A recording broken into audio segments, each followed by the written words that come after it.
Okay, more on unemployment as a humbling and often humiliating experience. Let's say you have had a job or you've been working. Let's say you're in your 40s or your late 30s or maybe in your 50s or whatever. And you think that all the people you work with are your friends.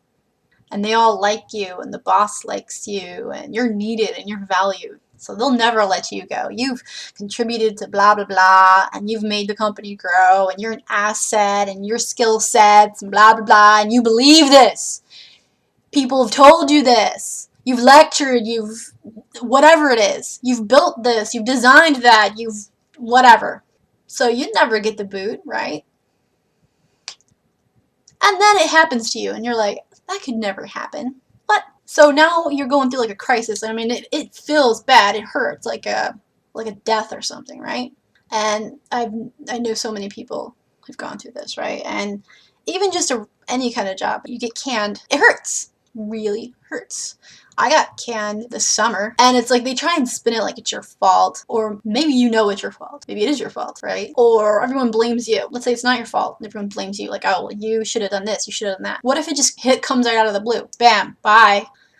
It's sort of like mourning, grieving, like someone died. The death of who you were, who you thought you were. That life is over. It's done.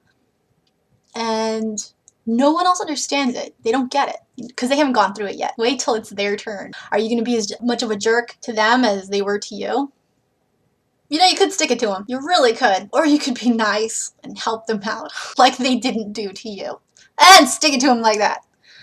So you reflect back and you're thinking, well, maybe I should have done this better, should have done that better. And then you get off the work details, and then you have to go through stuff like unemployment, and you're going through the job search stuff, and now you're finding out it's a whole different world than when you first started to get into the workforce, and you get out of college, or when you first started this job, or whatever it is. Maybe you were the corporate ladder climber.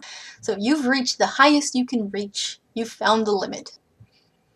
And maybe you've been banned from coming back. Maybe you've been banned from ever going back to your employer. Or maybe they put like the time limit thing on it. Sometimes they push people into these contracts and they don't know any better. And they sign them, and they should have got an attorney. It's just, well, you need to wait. Actually, you don't have to sign anything. There's no law that says you have to sign anything when you leave a job employment at all. A lot of times what they do is like what they did to me, and I fell for it because I was absolutely stressed at the time. They wanted to pay me for the whole day, and all I could think about was, I need the money. And I signed the papers. And they're absolutely these patronizing, like the stuff they give you. I mean, it was like, this is how to get a resume. This is how to da-da-da-da-da. Look for da-da-da-da-da. Try this website. And they're like outdated. It's absolutely patronizing, right? Well, sometimes you leave someplace, you're done, you're canned, you're laid off, and they're like, you're not allowed. All that clientele you built up, or let's say, you know, you're working with sales, or you're working with management, or you're working with, I don't know, customers and customer service, or whatever it is. So whoever those customers were, you are not legally allowed to go to those customers anymore. Like, they're not allowed to be your customer's base. And sometimes it'll be like 1 or 2 or 3 years. Or sometimes, here's another one that's a real slap in your face. Sometimes they'll welcome you to come back and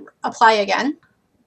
But there's like a time limit, like 60 to 90 days or something like that, right? Come back again. We'll reevaluate you again. And then if you do get rehired, because this is another trick, they'll rehire you. You might have worked before, so they're like, oh, this sucker, we can take him back. But you're not getting the same salary ever again. You're getting a lower salary. And they might even push you to do extra work or the same work you did before, so they can inflate the value of their stock. Now, there's a little part of you where you'll start to think about your humanity. Now, I bet you've gotten sucked into this trap before where, let's say you believed in fate and destiny, and I have this great job, and it's because I deserve it.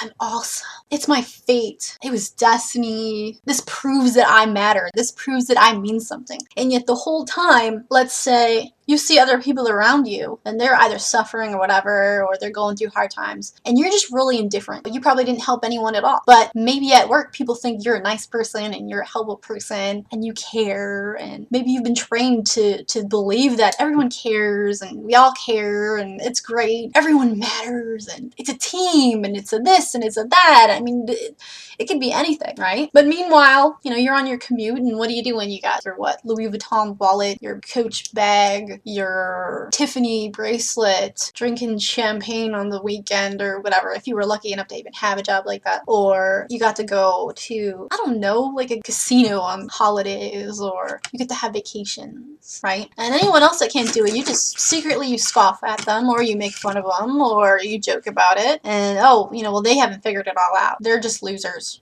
right? They're just losers. Then you go back in the workforce and who's a loser now? Huh? And it's like, you know, you could have been better. You know what? Just like, oh, well, Candace, you're doing the guilt trip thing. Except it's sort of a thing, it's a human thing. You can get caught up in this stuff, and it's happened to me, and it's happened to people that I knew that I admired, and they'll admit to it later on. It's real. I mean, I got sucked into it too. But how about you?